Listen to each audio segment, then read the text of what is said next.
Matapos mag-agahan noong umaga ng February 27, 2018, nag-drive na ang mag-amang si Angel Cruz at Gabriel patungo sa Las Hortezuelas, sa bahay ng kanyang lola. Dinala doon ni Angel ang kanyang anak para makipaglaro sa kanyang mga pinsan at nang hindi ito naiinip. Si Angel at ang asawa nitong si Patricia ay kailan lang nagdiborsyo, pero ganun pa man, sinisikap nilang maging mabuting magkaibigan para mapalaki nila ng maayos ang kanilang anak na si Gabriel. Pinayagan ni Patricia na dalhin ni Angel ang anak sa lola nito. Nang makarating, agad na pumunta ang bata sa bahay ng mga pinsan niya para makipaglaro. Nang oras na para magtanghalian, umuwi na ito sa lola niya para kumain. Bandang 2:30 ng hapon, muling nagpaalam ang bata para makipaglaro. Pinayagan naman siya ng lola niya at inahatid pa ito ng tingin mula sa bintana. Nasa 100 metro lang ang layo ng bahay ng kanyang mga pinsan mula sa kanyang lola at tanaw mula sa bintana ang daang diretsyo patungo sa bahay ng mga ito. Tahimik ang lugar ng Las Hortezuelas at lahat ng tao ay magkakakilala. Kaya palagay ang loob ng matanda na walang masamang mangyayari sa apo, kaya siya pumayag. Pero lingid sa kaalaman ng lola, hindi ito nakarating sa bahay ng kanyang mga pinsan. Hindi din alam ng mga pinsan nito na matapos nitong umuwi para magtanghalian ay muli itong babalik dahil wala namang sinabi si Gabriel na babalik siya, kaya wala silang alam. Noong maghahapunan na uli, naghintay na naman ang kanyang lola sa kanyang pag-uwi para kumain. Pero inabot na ang matanda ng 7:00 ng gabi sa pag-iintay. Hindi pa rin bumabalik ang kanyang apo. Kaya tinawagan na niya ang bahay ng mga pinsan at doon na lang nila nalaman na nagpunta uli ito sa kanila, ngunit hindi nakarating. Kaya nagpanik na ang matanda at agad na tinawagan si Angel at Patricia at sinabing nawawala ang kanilang anak. Tumawag din sila sa mga pulis para i-report ang pagkawala ng bata. Ang unang hinala ng mga otoridad, baka kinidnap si Gabriel ng kung sino man habang patungo ito sa bahay ng kanyang mga pinsan. Pero hindi naman ganun kayaman ang kanyang mga magulang, bagamat may maliit na farm na pag-aari si Angel. Si Patricia naman na ina nito ay simple lang din ang buhay. Sa pamamagitan ng media ay umapela ang mag-asawa sa kung sino man ang may hawak sa kanilang anak na si Gabriel. Sinabi nila na mabait na bata ang kanilang uniko iho. Fish ang tawag nila dito at gustong-gusto nito na laging pumunta sa dagat. 8 years old pa lang si Gabriel at pangarap nito na maging marine biologist paglaki niya. Nag-alok pa ang mag-asawa ng halagang 10,000 euro sa sino man ang makapagbibigay ng impormasyon kung nasaan ang kanilang anak. Nag-ambag-ambag ang kanilang mga kaibigan, katrabaho at mga kamag-anak para malikom ang salapi bilang tulong para mabilis na mahanap si Gabriel. Nabalita sa buong Las Hortezuelas ang nangyari at marami ang tumulong sa paghahanap. Nag-organisa ang buong kapulisan ng search party sa kabuuan ng lugar at mga karatig pook. Nagtalaga din sila ng helicopter para maghanap mula sa itaas at nagpakalat din ng mga aso. Kabilang sa mga nalulungkot at kasama sa search operation ay ang girlfriend ni Angel na si Ana Julia Quesada. Nandun siya para alalayan ang nobyo. Kasalukuyan silang naghahawi ng kanilang nilalakaran nang biglang sumigaw si Ana Julia. Isinisigaw nito na may t-shirt na puti siyang natagpuan malapit sa isang water treatment plant. Ang planta ay 3 metro lang ang layo mula sa bahay ng kanyang lola. Ayon kay Ana, t-shirt iyon ni Gabriel. Siya kasi ang nagbihis sa bata ng araw na yun bago ito umalis, kaya alam niya. Napamaang ang mga pulis. Nagtataka sila. Bakit hindi nila yon nakita? Naghanap na sila sa lugar na yun. At saka nasaan ang bata? Magkaganon man, isinantabi na lang nila ang isipin yun. Ang isa sa kanilang tinitingnan na posibleng may kinalaman sa pagkawala ni Gabriel ay ang dating boyfriend ni Patricia na nagngangalang Diego Alfa. Sinasabing matindi ang obsesyon nito kay Patricia. Pero nang i-check nila ang kinaroroonan ni Diego kasabay ng pagkawala ng bata, marami ang tumistiko na nasa trabaho ito ng araw na yon. At saka, napakalayo din ang tinitirhan ni Diego sa lokasyon kung saan nawala si Gabriel. Kaya inalis na nila ito sa listahan ng kanilang pinaghihinalaan. Ngayon ay itinuo naman nila ang kanilang atensyon kay Ana Julia, ang bagong nobya ni Angel. Magpahanggang ngayon kasi ay palaisipan sa kanila ang t-shirt na natagpuan nito. Nanggaling na sila sa lugar, pero bakit hindi nila ito nakita? At saka isa pa, ilang araw ng masama ang panahon at magdamag na umuulan. Bakit yung t-shirt na nakita ni Ana Julia ay wala man lang bahid ng dumi? O kaya, bakit ito tuyo at hindi man lang nabasa sa labas, magdamag na umuulan? Ayon pa kay Ana Julia, magkasama sila ni Angel nang matagpuan niya ang t-shirt habang naghahanap sa nawawalang bata. Pero ayon kay Angel, nasa likodan siya ni Ana Julia nang sumigaw ito na may nalimot siya. Sinabi pa ng babae na parang dinadal siya ng kanyang paa doon. Kaya nang sundan niya ang kanyang kutob, doon na niya nakita ang t-shirt ni Gabriel.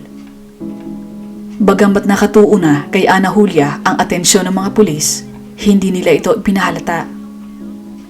Napapansin din kasi nila, pati ng mga journalist na nagko-cover ng kaso, ang mga kakatuwang ikinikilos ni Ana Julia. Parang sobra-sobra ang pagkakonsern nito at masyadong apektado kaysa sa mga magulang ng bata. Lalo na kapag alam nito na kinukuhan siya ng kamera. Pero kapag wala ng mga tao at sila-sila na lang, parang wala naman na itong dinaramdam. Ang totoo, hindi close si Gabriel kay Ana Julia. Ayaw nito sa babae bilang nobya ng kanyang ama. Mabait naman ang bata, kaya lang talagang hindi niya gusto ang hilaw na madrasta. Nang tinanong ng mga investigador si Ana Julia kung pwede ba nilang masilip ang kanyang cellphone, sinabi nito na naiwala niya ang kanyang telepono. Pero noong mahanap na at kanilang tingnan, marami na sa nilalaman ang pinawi na. Lalong tumibay ang hinala ng mga pulis sa kanya. Kaya ang ginawa nila, bumuo sila ng plano. Isang patibong na pwedeng magturo sa kanila sa kinilalagyan ni Gabriel. Tinawagan ng mga pulis si Angel sa kanyang tahanan kung saan kasama niyang naninirahan si Ana Julia.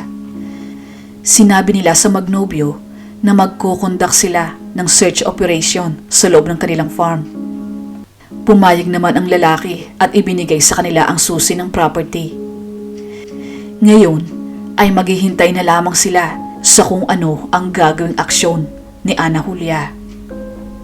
At eto na nga, habang matyaga silang nag-aabang sa labas ng bahay ng mga ito noong umaga ng March 11, 2018, nakita nilang lumabas ng bahay si Ana Julia sakay ng kanyang kotse. Sinundan nila ang babae kasama ang ilang miyembro ng media habang nagsimula na rin ang mga itong mag-record sa kanilang kamera. At tama nga ang kanilang suspecha. Dumiretso si Ana Julia sa farm.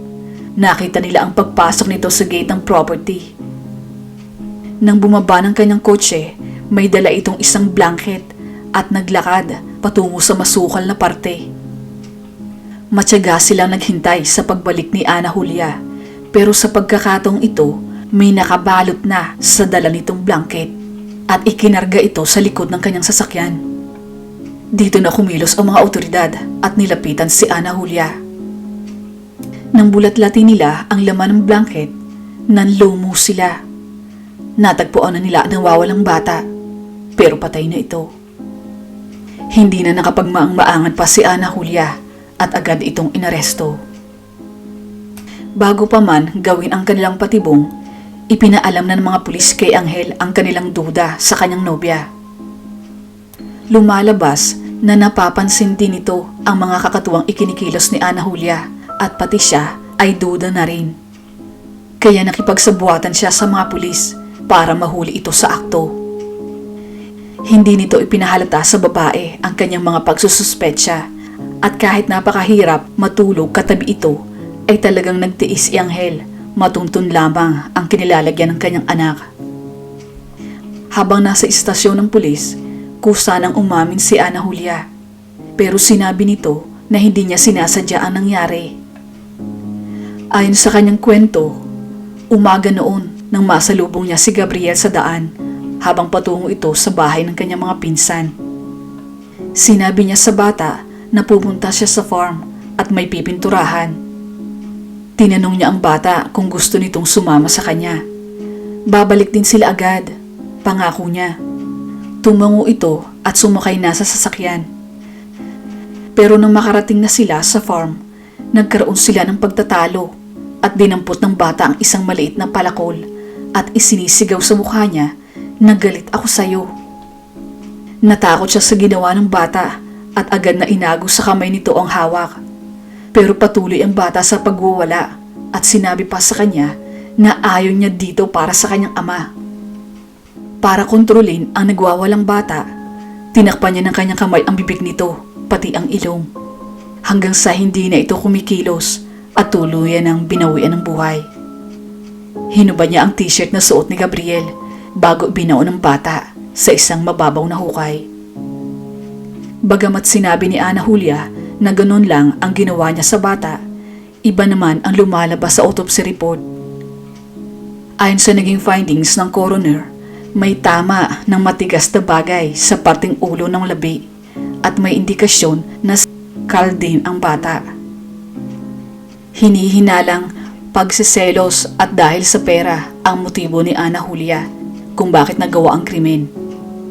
Mahal na mahal ni Angel ang kanyang anak at super close ang mag-ama. Minsan ay nagplanong magbakasyon si Ana Julia sa Dominican Republic, ang kanyang bansa. Isinasama niya si Angel pero hindi ito sumama sa kanya dahil mas gusto nito na makabanding ang kanyang nag-iisang anak. Si Ana Julia ay nakarating ng Espanya noong siya ay 20 anyos. Dati siyang prosti sa Dominican Republic kung saan niya nakilala ang kanyang dating asawa na isang truck driver. Isinama siya nito sa Espanya sa isa sa kanyang mga biyahe. Nagkaroon sila ng 2 anak na babae. Pero noong 1996, pumanaw ang kanyang panganay dahil sa pagkahulog sa bintana at hindi malinaw kung paano nangyari yun. Hindi makausap ng maayos si Ana Julia dahil nasyak ito. Kaya ipinagpalagay na lamang na isa itong aksidente. Pero ngayon na napag-alamang siya ang nagligpit sa batang si Gabriel, may mga suspetsya na maaring siya din ang may gawa sa nangyari sa sariling anak. Kaya lang, matagal nang sarado ang kaso at hindi na ito maaaring buksan. Napatunayang nagkasala si Ana Julia Quesada sa pagligpit sa batang si Gabriel Cruz at hinatulan ng 25 years to life. Ibig sabihin nito, posible siyang ma-parole after 25 years.